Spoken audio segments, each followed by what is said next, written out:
I'm Amanda. I'm Emily. And this is Two Moms, One Mic, No Mic, but you forgive us. We're moms. We get a pass for forgetting. You can still hear us. It's fine. So today's episode is overcoming life obstacles and becoming a single mom. And I'm sure there's a bunch of you out there in the same boat as me. And we're going to talk a little bit about that and how life throws bricks at you sometimes and you need to build a new house. Yep, take those bricks and build a new house.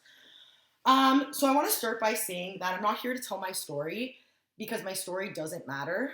And I'm going to pull from a quote that I have. Life happened. It really, really sucked. It hurt. I'm still healing from it. But most importantly, I learned who's going to sit at my table and who is never going to sit there again. And the reason why I'm also not telling my story is that it's not just my story. It's my son's story, and it's a story he doesn't even know. And he doesn't need to one day find out about it through a podcast. Yeah. But I want to just start by saying that if you are ever in a situation where you don't feel valued, get out. Because that's kind of what happened in the sense where I was disrespected and I know my worth and I know my value. And I made the hardest decision ever because making the decision to end your marriage is the hardest decision in the world. I'm old school and I thought I was only going to get married once. And maybe I actually only will get married once, but I thought I'd be with the same person for my whole life. And having this happen is not fun. And a lot of people, like Emily's one that knows my story. And when I went and told her my story, she cried. And seeing everyone's emotion around what I was going through showed me that it's hard and I didn't deserve what happened to me in the end. And when I went to go see Emily and tell her what I was going through, she called me a phoenix. So can you elaborate on this? Okay. I want you to speak up on the phoenix. Well, also because I watch Harry Potter. No, honestly, Amanda is one of the strongest people I know, and I'm not just saying that. I truly believe that. I've watched her journey for quite some time now. And I just see how she is in life, and you are a very strong person, and I do admire you. And I'm obviously thankful for you. No, so the idea of a phoenix is they rise from the ashes. They literally form into this spectacular, amazing, magical being from nothing. And I knew that, once I processed what you told me, that was not the end for you. That you were going to rise up, and you were going to become stronger. You were going to become more fierce. And if anyone in this world was going to be dealt the hands that you were dealt, you would overcome it. And I truly believe that even to this day, once again, months now, after the fact, watching you thrive and how you've handled the whole situation, I still truly stick by that comment. Yeah. I'll never forget, you saying that to me. And I actually had a lot of people saying to me, you're going to be okay. You're going to overcome this. You're the strongest person I know. And I honestly am a person that, I'm going to cry right now, prides myself on being strong. And being in a situation like this, I've never felt so weak in my life, honestly. I'm okay. Just throwing out that There's always going to be lingering There's always going to be emotions. Yeah. There's always going to be hurt for what happened to you when it's something you didn't deserve, truly. But that's okay. It's not. The situation hurt, and it still hurts, and it's still fresh. Spot. At the end of the day, it is still fresh. It's not even been a year. So the fact that we're even, talking about this in less than a year, once again, commemorates how strong of a person you are. So when I first, I guess I'm going to start from when I hit rock bottom, was finding out that I'm making the decision to end my marriage. And I'll never forget the first night because I didn't sleep, and I woke up in the morning and called Kids Helpful because I didn't know what else to do with myself. I'm 30-something, ma'am. This is the wrong number. I need help. Who do I call? I called Kids Helpful. That's what I did. And then I hung up because I'm like, what are they going to say to me? I'm not even a child. And I actually ended up accessing my benefits through work and calling a support line through there. But it was the first 6 weeks, I would say, was very, very tough. Even the first 3 days, having to be a mom when your life is crashing on you is the hardest thing in the world. like I couldn't take care of myself because like I was responsible for taking care of a child, but like I'm dealing with something so tough at that moment, and it's like how do I do this? How do I navigate taking care of myself right now when like someone relies on me? And like the first 3 days he was on, like I'm embarrassed to say, but like he was living off of pouches because I was just in such a bad place. And then after that, I went to my mom's and I said to her, like, I need help right now. Like, I need you to feed my child. And Yeah. I said, I need like support. And like, my parents were like really good with that. I'm so blessed to have like such a village behind me. But um, what I did for myself was when this first happened was I didn't know what to do with myself. So I would go for walks and I would walk for like 3 hours, 4 hours. Like I just kept walking and listening to music, and I felt like I was trying to just um, drain out my thoughts and truly try to navigate like where is my life going from now forward. Like you picture everyone pictures their life a certain way, and when you marry someone, you picture forever with that person. You really do. So when something blows up in your face unexpectedly, um, it's just I don't even know what I'm trying to say. It's just it's hard. It's Yeah. like what am I going to do because it was so unexpected what happened to me. And um I did think I was going to be with this person forever, absolutely. And it did cross my mind like should I just stay and we try this again, but I knew that there was no coming back from it, and that um, walking away and making that decision to walk away wasn't just for me, but it was for my child because I knew that his life would be a lot happier If with you're in a us better place. Yeah. not together. I knew that I would never get over what happened and that I would always have resentment towards my ex, and that I know how aggressive and how hurtful I could be as a person. I know how strong I come off, and that would have been something my son had to witness probably for years, and it would have been an unhealthy marriage. So me walking away wasn't just for me, but it was for him. And being 8 months out on the other side, um, I could say like even me and my ex were very amicable, like, and it's all about my son. And like I said to him from day one, if you're going through a divorce, if you're a single mom, if you're going through a separation and you're watching this, you need to put your feelings aside for your ex. Okay, put all the hate aside because you know what? It's not about you. It's about the kid, and that's something I said to him from day one. I said, Antonio loves mommy and Antonio loves daddy. And Antonio doesn't want to see mommy being mean to daddy and daddy being mean to mommy. It's a hard thing to do to put aside your feelings to that person and be respectful and amicable, but it's not about you. And I remember my mom telling me a story about a 4-year-old at her school whose parents were going through a divorce, and she was crying to the teacher, being like, my mommy's so mean to my daddy. Like, I love my daddy. Why is she so mean to him? And it made me cry at the time because I was in the thick of all of this. And I thought of my son saying that. And I explained to like my family and everyone, like, I'm gonna do whatever my son wants me to do to be happy. If he one day, he's only 2 right now, but if he one day says like, mom, I want one birthday party, he's getting one birthday party. We're adults, we could put our feelings aside and we could be mature about things. So that's like my number one take. If you see this, is that you need to be mature, you need to step up for your kid, and you need to put your feelings aside for that person. Those negative feelings, put them aside. It's not about you, it's about the child.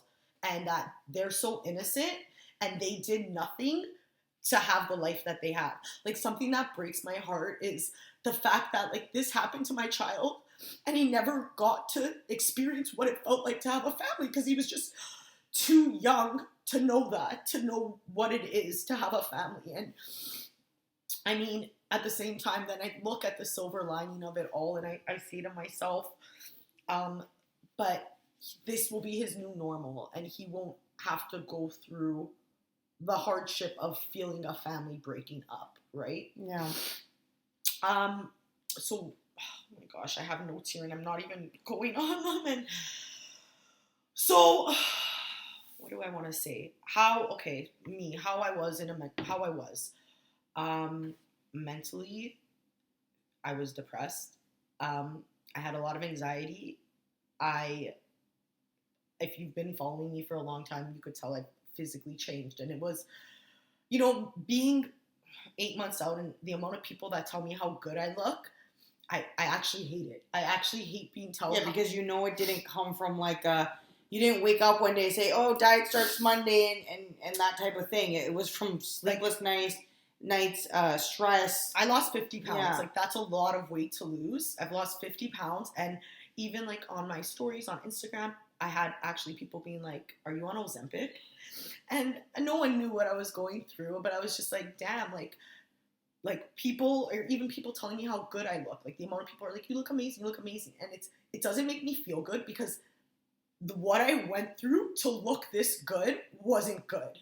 Yeah. Like, that's what it comes down to. Oh yeah, I look good now, but which is further talks about how toxic weight loss culture is. But yeah, it was like what I went through, like, to look like this wasn't fun, and I didn't try. That's the thing. I don't give myself a pat on the shoulder for my transformation because I didn't try to transform myself. It was actually me trying to take care of up here my brain, and the physical just came with it. And my self-care during that time was walks with earphones because it drained my thoughts, and therapy, truly therapy, and just talking to different people about what, like, people in my close circle about what I was going through.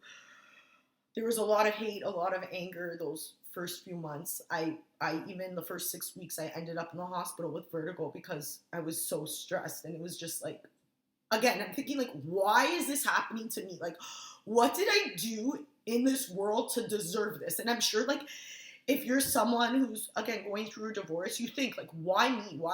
Why are these the cards that I was dealt? And you don't understand why. And now I'm at a point where I really believe that God has a plan for me. And what helped me was like really looking at the silver lining of my life. And I'm going to sound so vain right now, but I was like, you know what? One day I just woke up and I'm like, you know what? I'm effing pretty. And any guy would be lucky to have me. And you know what? I'm not ashamed about what happened and what I'm going through because, like, it's not on me. Actions have consequences and it's on the other person. And yeah, and all you did was make the decision in the situation. Yeah, and I just one day, like, started to just love myself a little bit more. Do you need tissue? No. Started to love myself a little bit more, and started to look at my life as, like, the glass is half full. My life changed by one person. That's what I told myself. I'm grieving the loss of my husband because that's, like, how I felt. The loss of my family, the loss of the life that I thought I was going to have for a very long time. And I did. I pitied myself about all of that. And then, again, I said, I woke up one day and I said, I'm beautiful. I'm 35 years old. And I'm so grateful that this is happening in my 30s and not my 50s because God is giving me the opportunity to have a life, maybe with someone else, maybe by myself, just me and my little king, Antonio. Who knows? And I'm okay with that. I'm okay with wherever my life is going to go now because I'm 8 months out and I'm feeling better about all of that. You can't pour from an empty cup, straight up. And I'm grateful for my village. And like I like to say, like, life threw bricks at me and my family and friends were the cement to help me build that house up again. And I couldn't have gotten through this without them and without the support of, honestly, my parents have been, like, amazing. And even I'm getting emotional. Like, even just seeing, like, my brother-in-law, how, like, they give my son extra attention now when we're together. Like, I appreciate that the men in my life step up for my son now so he still feels, like, loved and supported, like, when his father's not there, because his father isn't there when we're at events anymore. And, like, it's things like that that make me so grateful for the people I have in my life because I see that people care and love my son, and I know he'll be okay. And that was a thought that I had. Like, I'm gonna say it the way I said it to my cousin who's from a divorced family. I'm like, is he gonna be an effed up divorce kid now? And I know that's so offensive. I'm so sorry. I know that's so offensive, but those were the thoughts going through my head. And my cousin's like, Amanda, you think I'm an effed up divorce kid? He's like, I'm so happy my parents got a divorce because, like, look at the beautiful life I had. Look at what my mom was able to give me. And he's right. Like, My cousin had a great life. He did. He had such a great life, and his mom gave him the world. And I know I can still do that for my child, and he's still gonna have a happy life. He still I has a think dad. that you only get these negative outcomes when, like you said before, if you would have just sucked it up and stayed in that negative environment, and then you don't have that filter and you can't hold back your comments, yeah, that's what's gonna create the negativity in the next generation. But I think that plug was pulled at a good time, Yeah. where we can, make sure Antonio is the best person that he can be. Absolutely, I like for sure. And being a single mom, if you're in this boat, it sucks. This happened to me when I was on maternity leave, truthfully, and I had to return to work. So now I was navigating becoming a single mom, working full time, and like adjusting to the work life and the home life. And it's really hard. It's not easy and it's not fun, especially when you have a toddler, and it's tiring. And I started a routine where every Monday night, it's starting Monday and Tuesday now, I go to my mom's house for dinner. And these are the silver linings I grateful and I try to look at, is the relationship my child has built with my parents now. I swear he loves my mom more than he loves me. And it's actually like, for everyone, it's such a beautiful thing watching your child and your parents like love each other. It's one thing I've actually grown to love in becoming a mother, is watching my parents have so much love for my own child. And whether you're married or divorced, like it's everyone that could apply for everyone, seeing that support. And I think a lot of like the hardships, because I have like talked about this too to my therapist, is because of his age, because he's not an independent child yet. He's a toddler. He's 2. He needs diaper changes and he needs support. He can't do things by himself. And I know that it'll get easier as he gets older. And that's what I tell myself. Like, I won't be stuck in this hardship for a long time. As he gets more independent, like, things will feel easier on me. But like, I do pity myself. I have like those moments. Like, something I often say to my ex when I am angry is, thank you for giving me the life I never asked for, because no one asks to become a single mom, right? When we get married and we have kids, we want to have that with that person forever. Yeah. And just adjusting now to like my new life, my new routine. I said, like, I'm grateful for the bond that he has with his parents, with my parents, sorry. I'm getting the hang of things, and I'm definitely setting boundaries. Like, I think it's really important to set boundaries for yourself, but also communicate what you're going through. And that's, I think, very, very important, that what I'm going through is very invisible to my family and friends. And yeah, they see me smiling and happy one day, and they'll think, oh, she's fine. But then the next week, they'll see me having a breakdown over something, and they're just like, where is this coming from? And I sat down and I actually spoke to my mom about it, and I said, like, this is invisible. Like, you have to understand, like, I have my good and my bad days. And she was honest with me. She said, well, I don't see like everything. I'm not in your head. She's like, so you need to communicate things, and asking for help is the most important thing.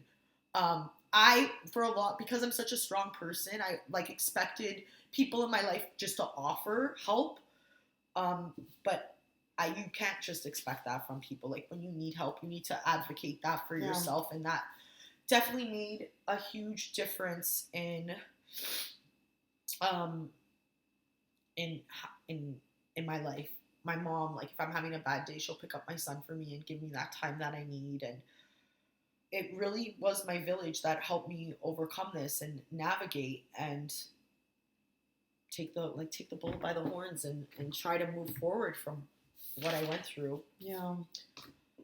I don't know what else I want to say now. I'm sorry, I'm pausing, but yeah, if you're going through this, just know that there is definitely a rainbow at the end of a storm. There always is. And there's another quote, and I'm not going to say it exactly because I don't know it exactly, but it's like, dear God, if I ever lose hope if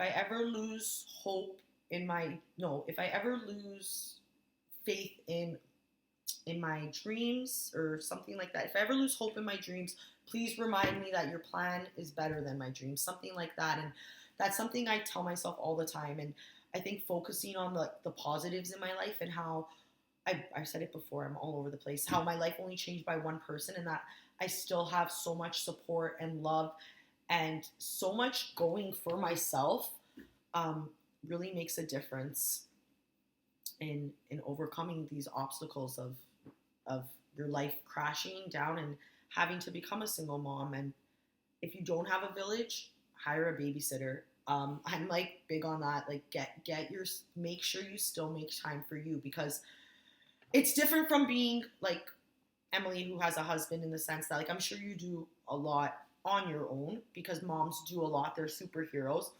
But at the same time, it's different when I'm going to just use you as an example because you're here. Like on the weekend, you have that partner helping you with your kids, and maybe your partner's working or not, but we're just being technical. Yeah, like, yeah. People have a partner. When I'm doing things now, I do everything on my own.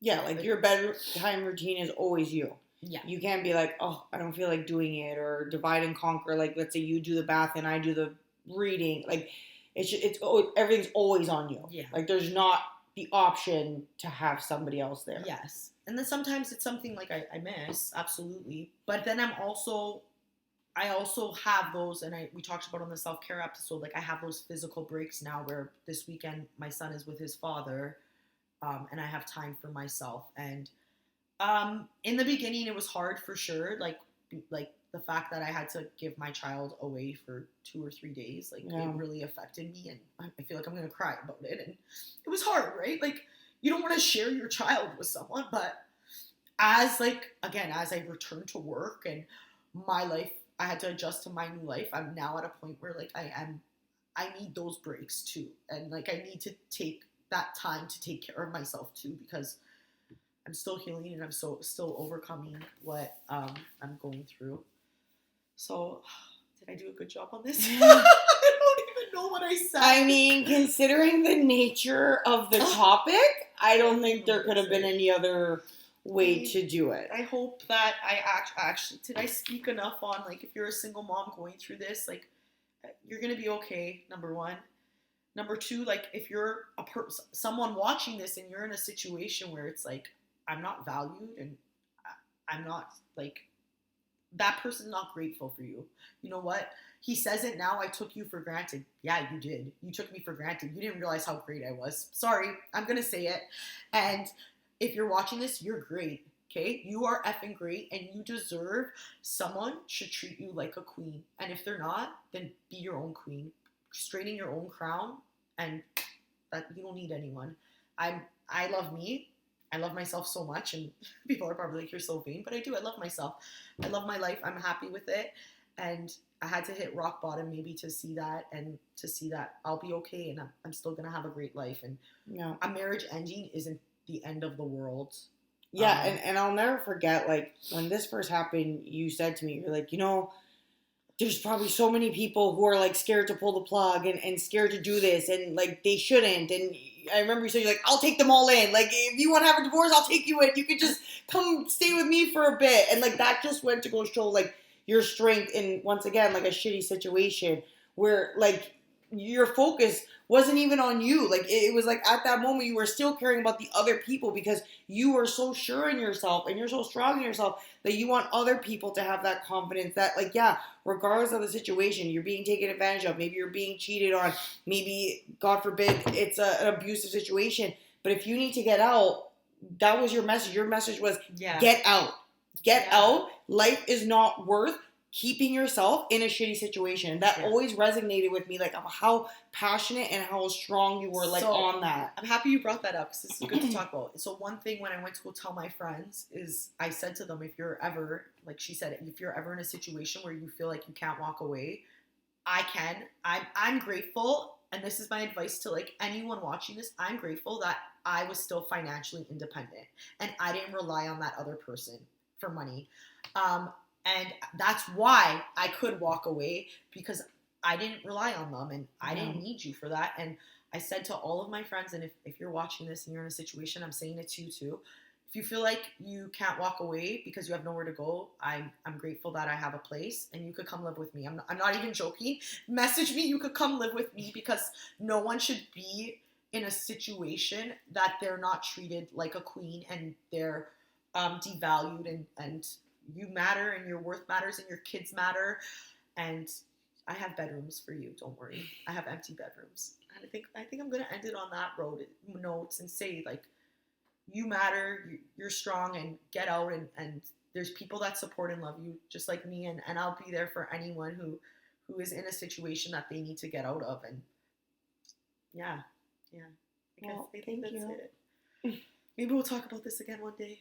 Thanks, guys. I think everything was said, and I think a lot of people are going to see you differently, and not in a shitty way by any means. They're gonna be like, "Damn, that's why she's skinny." First of all, that's why she lost the weight. But it wasn't Ozempic. You know what? Like they're gonna see you like the way that I see you, which once again I'll say it for the 100th time. You are a very strong woman, and yeah, that's the takeaway here. You know what? It's something I always took pride in, and I still do. And I ran into someone recently, and she said to me, like, "You Lenardi women are so strong," and like, I never changed my last name, and I stayed a Lenardi, and like, I'm happy to say, yeah, I'm proud of like my roots and who I came from, and I'm strong because of the people in my life and how they made me. And yeah, you can be strong too. You're amazing. Just remember that. You're always stronger than what you think you are. Yeah. In any situation. Exactly. In any situation, not just